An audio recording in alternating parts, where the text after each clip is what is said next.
नमस्कार. आज मी इथे कारले घेतलेले आहेत, ते साफ करून घेते सर्वात अगोदर.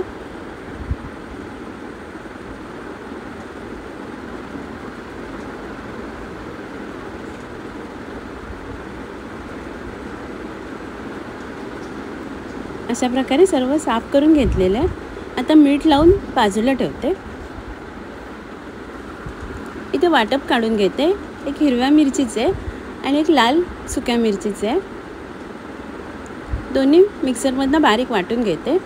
सर्वात अगोदर हिरव्या मिरचीचं वाटप घेतलेलं भांड्यात काढून त्यात तिरफळ घालते थोडीशी आणि गरम करायला ठेवते. थोड्या वेळाने कोकमं घालते 2-3 आणि वाटपाला उकळी काढून घेते. वाटपाला उकळी आलेली आहे त्यात कारल्या घालते, चवीप्रमाणे मीठ घालते, मिक्स करून घेते आणि कारले शिजेपर्यंत उकळी काढून घेते. मासे शिजलेले आहेत. कारल्याची हिरवी मिरची घालून कढी तयार आहे. इथे मिरचीचं वाटप काढून घेतलेलं आहे. त्यात एक हिरवी मिरची थोडीशी तिरफळ घालते आणि गरम करायला ठेवते गॅसवर. वाटपाला उकळी आलेली आहे. 2-3 कोकमं घालते आणि साफ करून धुवून ठेवलेल्या कारल्या घालते. चवीप्रमाणे मीठ घालते आणि मासे शिजेपर्यंत उकळी काढून घेते. मासे शिजलेले आहेत. कारल्याची कढी तयार आहे. इथे सुकी करंदी घेतलेली आहे स्वच्छ धुवून. ती तव्यावर सुकीच भाजून घेते. भाजून झाल्यावरती थोडंसं तेल घालते आणि कुरकुरीत होईपर्यंत भाजून घेते. कुरकुरीत झाले गॅस बंद करते.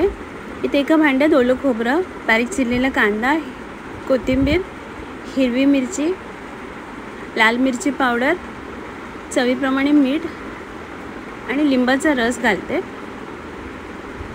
आणि मिक्स करून घेते. आता त्यात भाजून ठेवलेली करंदी घालते आणि मिक्स करून घेते.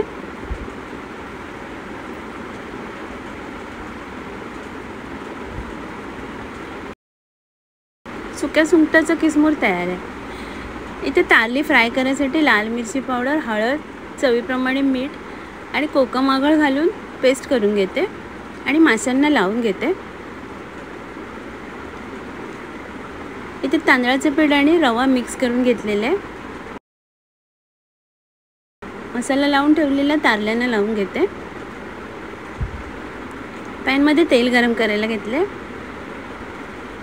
त्यात मासे फ्राय करायला ठेवते.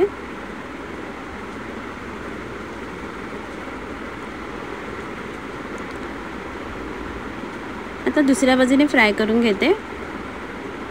अशा प्रकारे कुरकुरीत होईपर्यंत 2-3 वेळा परतून मासे फ्राय करून घेते.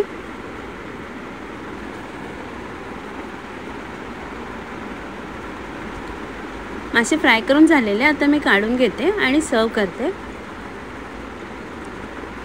आजचा व्हिडिओ पाहिल्याबद्दल खूप खूप धन्यवाद.